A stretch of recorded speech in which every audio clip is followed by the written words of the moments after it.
Good morning, students. How are you? Students, I hope you are well at home.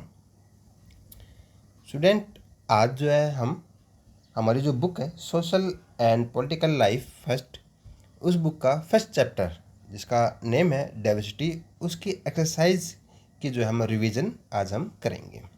तो students, सबसे पहले जो है हम मल्टीपल चॉइस क्वेश्चन के जो करेक्ट आंसर है उन पर टिक लगाएंगे और जानेंगे कि इसका पीछे क्या रीज़न भी है, और साथ हम करेंगे ट्रू एंड फॉल्स। उसके बाद जो है मैच द कॉलम। ये टॉपिक जो हमारे आज के लिए रहेंगे। तो स्टूडेंट, सबसे पहले जो क्वेश्चन जो हमारे यहाँ पर है, Pongal is the important festival of. Student, जो पोंगल जो फेस्टिवल है वो तमिलनाडु का जो ना सबसे इम्पोर्टेंट जो ना ये एक फेस्टिवल है। तो इसका जो राइट आंसर जो होगा वो होगा हमारा तमिलनाडु। सेकंड क्वेश्चन जो है वो है मॉस्क्यू इज ए। बच्चों, मॉस्क्यू मतलब होता है मस्जिद। तो जो मस्जिद है वो किसके लिए होती है? भी वहाँ पर कौन हिंदू जाते हैं, मुस्लिम जाते हैं, या सिख जाते हैं, क्रिश्चियन जाते हैं वहाँ पर नमाज करने के लिए? तो ये इसका जो राइट आंसर जो आएगा वो होगा हमारा मुस्लिम प्लेस ऑफ वर्कशिप, कि जो ना मुस्लिम जो पीपल है वो वहाँ जाकर जो वो नमाज करते हैं। उसके बाद जो है हमारा थर्ड क्वेश्चन है, our constitutions recognise 18th language, 20 language, 22 language and 24 language. बच्चों, जो हमारा जो कॉन्स्टिट्यूशन है उसके अकॉर्डिंग इंडिया के अंदर जो है 22 लैंग्वेज जो है वो रिकॉग्नाइज की गई है, जिसके अंदर असमी है, बंगाली है, और बोडो है, डोंगरी है, गुजराती है, हिंदी है, कन्नड़ा है, कश्मीरी है, कोंकणी है, मिथाली है, मणिपुरी है, मराठी है, मलयालम, नेपाली, ओरिया, पंजाबी, संस्कृत, सिंथाली, सिंधी, तमिल, तेलुगु और उर्दू।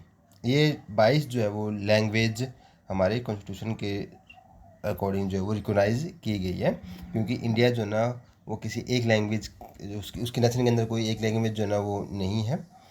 उसके बाद फोर्थ जो क्वेश्चन है अपना, उसमें यह पूछता है कि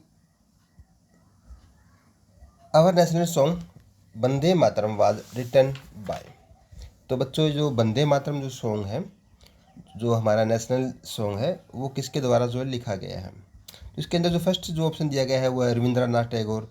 बच्चों, जो रविंद्रनाथ टैगोर है उसने जो है हमारे लिए नेशनल एंथम जो है ना वो लिखा था। इंडिया का जो नेशनल एंथम है जनगण मन, वो जो है ना वो रविंद्रनाथ टैगोर ने लिखा था। जबकि जो वंदे मातरम है वो लिखा गया है बिंकिम चंद्रा चटर्जी के द्वारा जो है वो लिखा गया था। इसका जो राइट आंसर जो होगा वो बी ऑप्शन जो है उसका राइट आंसर होगा।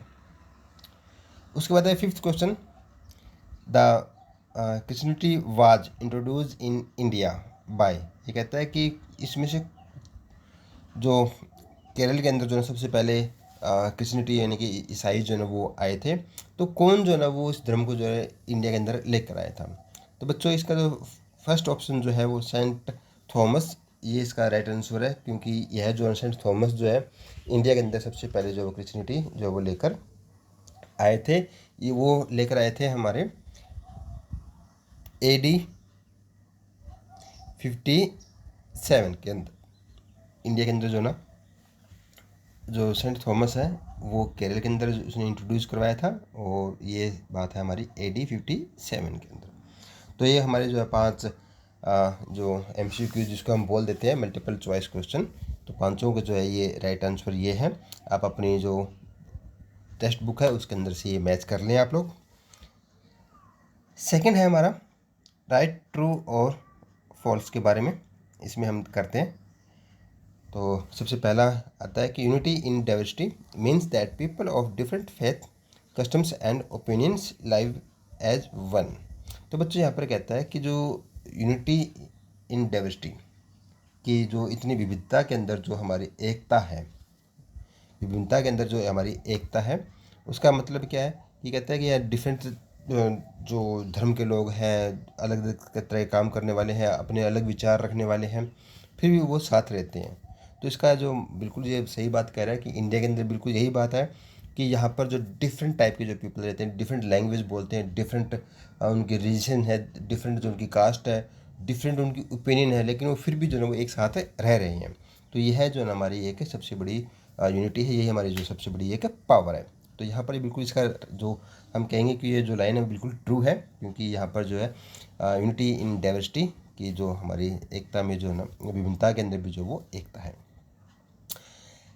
सेकंड जो क्वेश्चन है वो है India is known as a land of festival. तो बच्चों बिल्कुल ये सही कह रहे हैं यहाँ पर कि इंडिया जो है वो एक फेस्टिवल का जो है वो लैंड हम यहाँ कह सकते हैं, क्योंकि आप फर्स्ट जो ऑप्शन हमने पढ़ा था कि या यूनिटी इन डाइवर्सिटी, तो यहाँ पर डिफरेंट टाइप के जो पीपल रहते हैं, डिफरेंट जो धर्म के जो लोग रहते हैं, वो अपना उनके फेस्टिवल भी डिफरेंट हैं। जैसे सिखों के लिए अलग फेस्टिवल है, क्रिश्चियन के लिए अलग फेस्टिवल है, हिंदूज़ के लिए अलग फेस्टिवल है। तो यहाँ पर जो डिफरेंट जो धर्म के जो लोग हैं वो अपनी उनके डिफरेंट जो फेस्टिवल है वो यहाँ पर सेलिब्रेट किया जाता है। नेक्स्ट जो क्वेश्चन है वो है Hindi is the only national language of India. तो बच्चों यहाँ पर ये बिल्कुल गलत बात यहाँ पर ये कह रहा है, क्योंकि हिंदी जो है एक अकेली ही नेशनल लैंग्वेज नहीं है। यहाँ पर 22 और लैंग्वेज भी है जो नेशनल हमारी लैंग्वेज है। हमारे जो कॉन्स्टिट्यूशन के अकॉर्डिंग जो है यहाँ पर 22 लैंग्वेज जो है वो हमारी नेशनल लैंग्वेज है, जिसके द्वारा हम जो अपना काम करते हैं। तो ये जो है ना आंसर जो है इसका फॉल आएगा।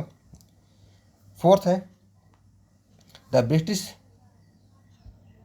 Practised the policy of divide and rule. तो बच्चों बिल्कुल ये सही कह रहा है कि जो ब्रिटिश यहाँ पर जो रूल करके गए थे, तो उनकी एक ही ये नीति थी कि डिवाइड एंड द रूल, कि फूट डालो और राज करो। तो बिल्कुल ये बात सच्ची है, उनकी यही जो है वो नीति थी।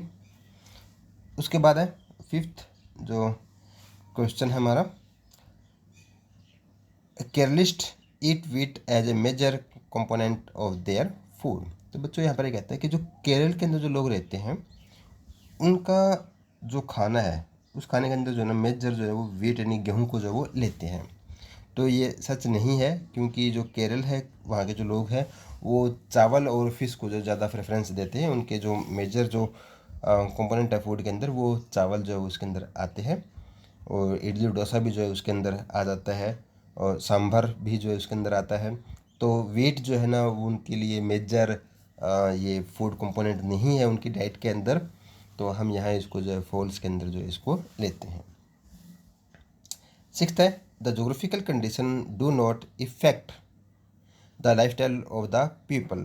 तो बच्चों यहाँ पर जो कह रहा है कि जो जोग्राफिकल जो कंडीशन है वो जो लोग रहते हैं किसी भी एरिया के अंदर उसकी जो लाइफस्टाइल है उसके ऊपर इफेक्ट नहीं डालता। तो बच्चों ये बिल्कुल रॉन्ग है, क्योंकि जोग्राफिकल कंडीशन जो है वो अपनी लाइफस्टाइल के ऊपर जो है बिल्कुल इफेक्ट डालती है।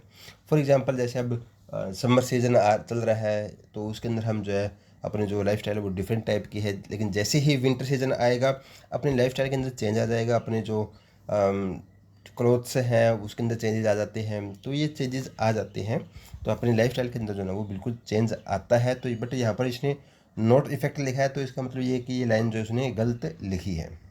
तो इसका जो आंसर आएगा वो फॉल्स इसका आंसर आएगा।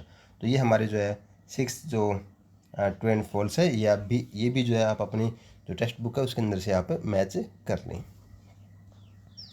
नेक्स्ट जो है जो give short answer for the following question. तो बच्चों ये क्वेश्चन जो है आप लोगों को मैंने PDF सेंड कर रखी है, आप जो वहाँ पर सॉरी, तो वहाँ जो है ना आप इनको रिवीजन कर लें। उसके बाद जो है फोर्थ मैच द कॉलम, जिसमें जो है हमारे 6 जो है कॉलम ए है और 6 ही जो कॉलम बी जो यहाँ पर दिए गए हैं। तो इनको जो है हम मैचिंग करेंगे। तो सबसे पहले जो है यहाँ पर कॉलम ए के अंदर फर्स्ट है बैसाखी। तो बच्चों जो बैसाखी है वो हार्वेस्ट फेस्टिवल ऑफ पंजाब है, तो इसका फर्स्ट का जो है बी जो इसका राइट आंसर आएगा। उसके बाद बिहू जो कि एक असम के अंदर जो ना एक चीफ या मेजर फेस्टिवल जो है वो वहाँ पर सेलिब्रेट करते हैं। जैसे पोंगल को जो है तमिलनाडु के अंदर जो है एक सेलिब्रेट करते हैं, तो बिहू जो है ना वो असम के अंदर जो है वो उसको सेलिब्रेट करते हैं। थर्ड है people of the rural India. ये कहता है कि जो पीपल है रूरल इंडिया के, यानी कि जो गांव के अंदर जो लोग रहते हैं उनके बारे में यहाँ बात हो रही है। तो उसका आंसर जो आएगा डी, क्योंकि जो गांव के अंदर जो लोग रहते हैं वो mostly agriculture and dairy products जो प्रोड्यूस करते हैं, यानी कि वो डेयरी फार्मिंग भी करते हैं और एग्रीकल्चर भी करते हैं। उसके बाद जो है हमारा आ रहा है फोर्थ तिब्बत। तो तिब्बत के अंदर जो है ना क्या है कि यहाँ बुद्धिज़्म की, तिब्बत के अंदर जो मोस्टली लोग जो है वो बुद्धिज़्म यानी बौद्ध धर्म को जो है वो मानते हैं। तो इसका जो राइट जो कॉलम हम मैच करेंगे वो आएगा सी, यानी कि 4 का सी आंसर जो है वो राइट है। उसके बाद जो है यहाँ पर फिफ्थ ऑप्शन कॉलम ए के अंदर आ रहा है कन्नड़ा। कन्नड़ा जो है वो कर्नाटका के अंदर जो है एक लैंग्वेज है जो बोली जाती है। और तमिल लैंग्वेज जो है वो इसका राइट आंसर जो आएगा तमिलनाडु के अंदर। तो इस प्रकार जो है ये हमारे 6 के 6 जो कॉलम है वो यहाँ पर इसके मैचिंग किए जा रहे हैं। फ्रेंड्स ये आप भी जो ना अपने जो टेक्स्ट बुक है उसके अंदर इसको मैच से कर लें, किसी का अगर मिस्टेक है तो वो उसको ठीक कर लें। Thank you friends and have a nice day.